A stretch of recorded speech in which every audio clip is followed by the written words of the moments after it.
এদিকে তৃণমূল ছেড়ে কংগ্রেসে ফিরে গেলেন মুর্শিদাবাদ জেলা পরিষদের সদস্য শাহনাজ বেগম।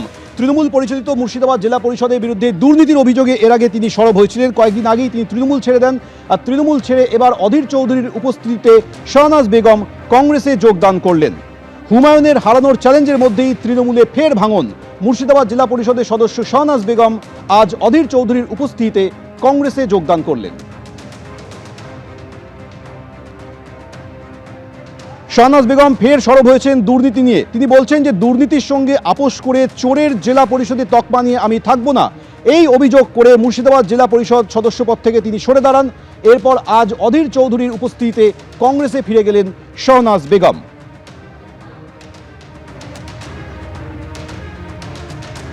জেলা পরিষদে যখন প্রতিবাদগুলো আমি ইন্টারনাল করছিলাম, দলকে জানাচ্ছিলাম নানান দুর্নীতি, এবং সেই দুর্নীতি দেখুন না, ওরা বলেছে আমার এভিডেন্স চাই। তো আমি আজকে এভিডেন্স দিয়েছি আপনাদেরকে, আমি সাংবাদিক বন্ধু যারা, আপনাদেরকে আমি এভিডেন্সগুলো দেবো। আপনারা কিন্তু কোয়ারিজ করবেন যারা এভিডেন্স আমার কাছে চেয়েছেন তাদের কাছে, এটা আমার অনুরোধ আপনাদের কাছে। তো আমি প্রত্যেকটি এভিডেন্স দিয়ে দলের আভ্যন্তরীণ জায়গার একদম primary level to upper level, মানে সিএম দলনেত্রী পর্যন্ত না হলেও কম করে আমার 20খানা চিঠি করা আছে।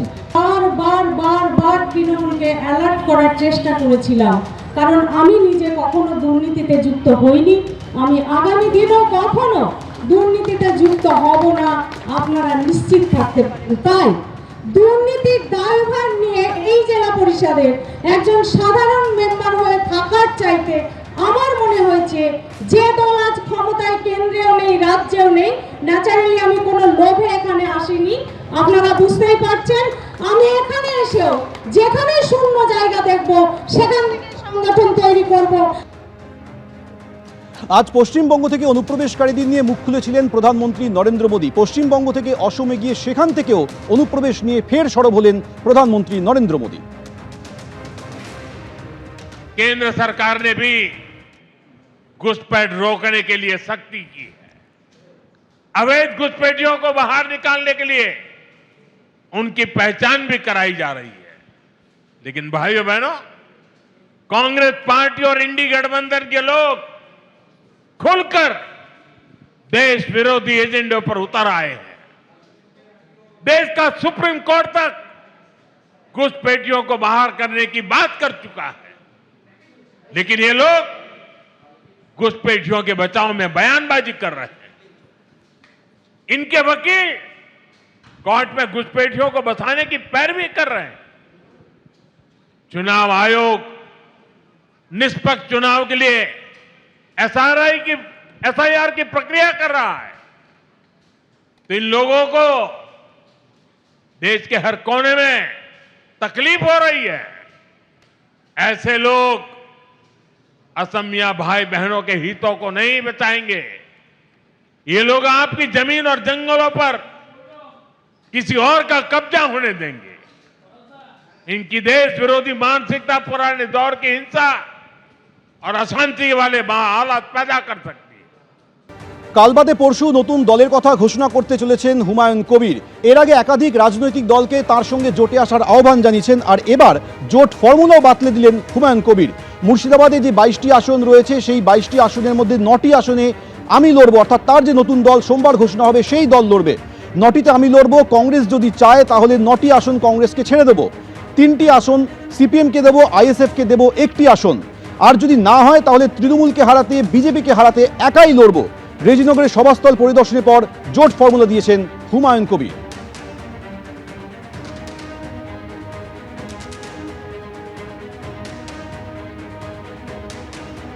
সেলিম সাহেবকে আমরা সিপিএমের 3টে সিট ছাড়বো মুর্শিদাবাদে, আইএসএফের একটা সিট ছাড়বো, চলে 4টে, আর বাকি থাকে 18টা। আমি 9 সিটে লড়বো, আমার মনোনীত যে প্রার্থী তারা 9টা সিটে লড়বে, আমি সহ। আমি রেজিনগর লড়বো, আমি আর একটা সিটেও লড়তে পারি, এক্সিস্টিং ভরতপুর বা বেলডাঙ্গা, সেটা পরে ঘোষণা করব। 2টো সিটে লড়বো, 2টোতে তো আর থাকা যাবে না, একটা রিজাইন দিয়ে দেবো, একটা সেখানে জিতবো। যে 2টো সিট লড়বো মুর্শিদাবাদে দুটো সিট রিজার্ভ সিট 3টে বাদ দিয়ে, বহরমপুর বাদ দিয়ে 18টা সিটের যেখানে দাঁড়াবে হুমায়ুন কবির সেখানে নির্বাচিত হবে। ওটা নিয়ে কোনো টেনশন নেই। আর 9টা কাকে দিতে চাইছেন? 9টা অধীরবাবুকে ছাড়বো, তারও মাস ভ্যালু আছে এই জেলায়। সে যদি প্রকৃতপক্ষে টিএমসির বিরোধিতা বড় বড় লম্বা চওড়া লেকচার মারে, কিন্তু আসল জায়গায় বোঝা যাবে যদি সে আমাদের জোটে আসে, তাহলে তার জন্য ওয়েলকাম। আপনারা শুনলেন হুমায়ুন কবির যে 22টি আসন রয়েছে মুর্শিদাবাদ জেলা পরিষদে, তার মধ্যে জোটের ফর্মুলাও তিনি বাতলে দিয়েছেন। তিনি বলছেন তার যে নতুন দল ঘোষণা হতে চলেছে সেখানে তার দল লড়বে 9টি আসনে, কংগ্রেসকে তিনি দেবেন 9টি আসন, সিপিএমকে 3টি আসন তিনি দিতে চেয়েছেন। এই প্রসঙ্গে মোহাম্মদ সেলিম তিনি কি বলছেন শোনাবো।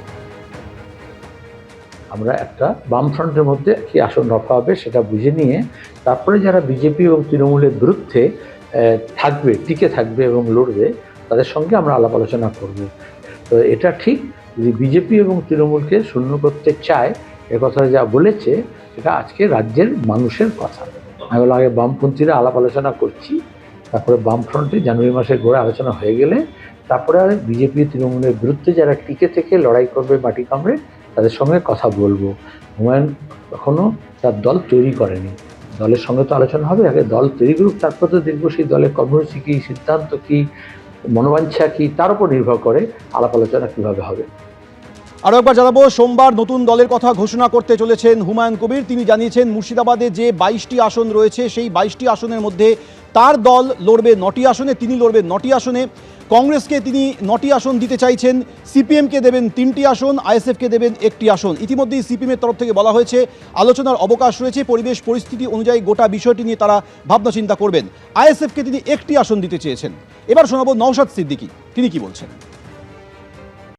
মুর্শিদাবাদে এমনি বিজেপির রেজাল্ট খারাপ, তৃণমূলের রেজাল্ট খারাপ হবে সেটা আজ অনেক আগেই করা গিয়েছে। সারা রাজ্যে আমরা হারাবার প্রস্তুতি নেওয়ার জন্য বিজেপি তৃণমূলকে, left front, Indian national Congress, আরো যে সমস্ত রাজনৈতিক দলগুলো আছে তাদের সাথে আলোচনা আমাদের চলছে।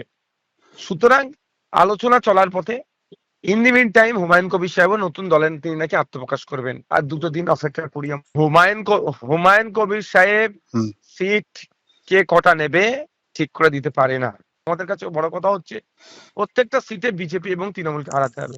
22 তারিখে ওনার পলিটিক্যাল পার্টির সূচনা আছে, পার্টির এইমস অবজেক্ট আমরা দেখব আলোচনার, তারপরে আলোচনা করব কি করব না সেটা আপনাদেরকে জানাবো। 22টি আসনের মধ্যে 3টি সিপিএমকে, 1টি আইএসএফকে, বাকি রইল 18টি আসন। সেই 18টির মধ্যে 9টিতে তিনি লড়বেন হুমায়ুন কবির জানাচ্ছেন, বাকি 9টি আসন কংগ্রেস যদি চায় তাহলে তিনি দিতে রাজি আছেন। এই প্রসঙ্গে অধীর চৌধুরী তিনি কি বললেন শোনাবো।